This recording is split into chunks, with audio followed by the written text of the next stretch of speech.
Hello everybody, this is Tech Ned from Boston, Massachusetts, and this video is going to be the wrap-up from 2021.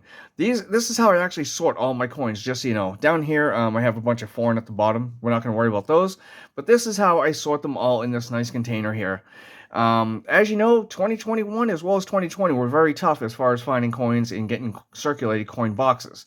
So there's not going to be a lot in this here, but we're still going to look through it, see what I found, and give you thoughts at the end of this. So let's get into this. The one thing I do know is this one here. It's empty. I didn't find any this year. Oh well, maybe next year. But let's get into 09s and 19s. Well, as you can see, we only have a few. Looks like 5 of them total. So we got here, if I can get the light just right, it's a 2019 Philly.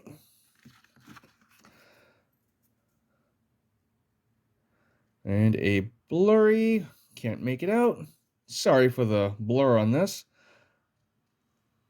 It's like a 2012, possibly 18. I'll have to look in the loop for that one. Followed by a very dirty, another 1919. So we got 2 of those so far. And wheat ears again first on 1918.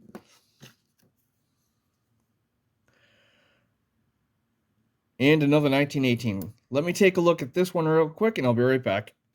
Okay, so here goes that other penny I couldn't see. It is the third 2018. So, for those, we had 5 2 19s and 3 18s. I'm going to go ahead and sort the 1920s and show you what we got. 2020, the 1920s tray doesn't have a whole lot in here. Let's see if we can get the dates off them real quickly. Nope, I'm just going to look at them and let you know what we got. First one we're just looking at is 1920 Philadelphia. Next up is 1929 Philadelphia, followed by yet another 1929 Philadelphia, and the last one's a 1920 Philadelphia. So in the 20s, we had 2 1920s and 2 29s. Here are the 1930s, as you can see right on there. I'm just going to sort these by year and let you know what I got. Okay, so here we go with the 1930s that we have. We have 1 1930 Philadelphia, 1 1934 Philadelphia. All of these are Philadelphias, no mint marks, unfortunately. Next stack, we have 5 1935s, 4 1936s, 7 1937s, 2 38s, and 5 39s. Now on to the 40s. Okay, here are the bins for the 1940s. We have 40, 41, 42, 43, 44, 45, 46, 47, 48, 49. I'm going to split all of these up, show you what we got. We'll be right back. Okay, but I had to change it up just a bit here. I had to put all of these in tubes as there was just so many that keeping them here on the desk would have just been a mess. So, as you can see, I got the teens, 20s, and 30s right there. But when I start off with the 1940s, we had a total of 21 1940s. One was an S. In 42s, it was also, 1941s, it was 21, all Phillies. In 42s, there was 12 Phillies and 1 San Francisco. 43s, believe it or not, we do have one right here. There was one. It's a 1943 Philly. Then 44s, we had quite a few of those. It was a total of 65. There was 60 Phillies, 4 Denvers, and 1 San Francisco. 1945s, we had 29 Phillies. 1946s, we had 37 Phillies and 3 Denvers. 1947s, we had 7 Phillies, 1 Denver. 48s, there was 13 Phillies, 2 Denvers, and 49s, there was 5 Phillies. Now on to the 1950s. Okay, here are the 1950s. And as you can see, there was quite a few. There's a total of 277 of them. A lot more mint marks. The most was 18 1958 Denvers. I did have one miscellaneous one, which you can actually see right there. I cannot get the date off of it, so I just wrote in with the 58s. I'm not going to give you each year. The most that I had out of any one was 31 1956 Denvers. So actually, the most mint mark was the 56 Denvers, not the 58s. My apologies. But this was a lot of fun to do. I'm going to go ahead and now do the Canadian 1-cent coins. I'm going to make this video just 1 cent.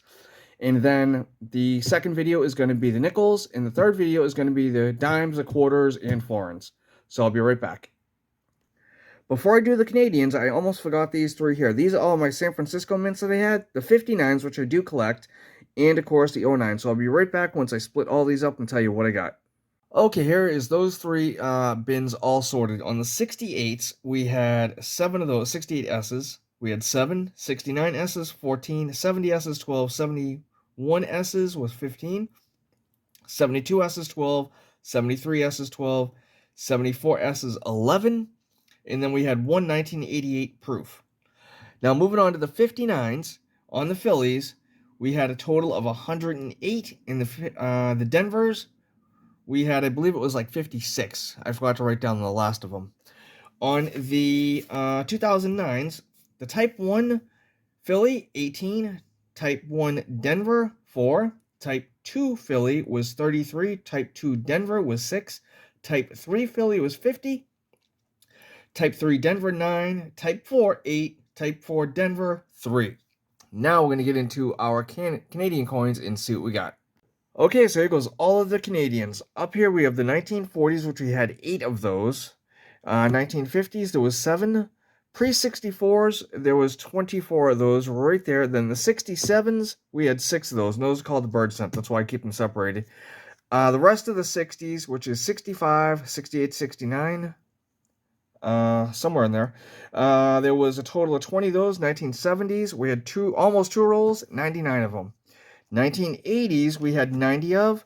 The 90s, we had 49 of. And then the 2000s to 2012, we had a total of 38. Well, let me give you a total of everything. I'll be right back. And there it all is stored away. We ended up with a total of 524 wheats for the year, 303 Canadians, 131 2009s. For the estimates, we had 83 plus that one 1988 proof coin I found. And then the 1959s, we had 166 total. Well, I hope you guys enjoyed all this throughout the year. I know I sure did. I wish there could have been more coins, but the coin shortage, as we know, has taken a huge effect on all that. This is going to end it for this video. I'm going to do part 2 with the nickels, so stay tuned for that. Until next time, happy hunting.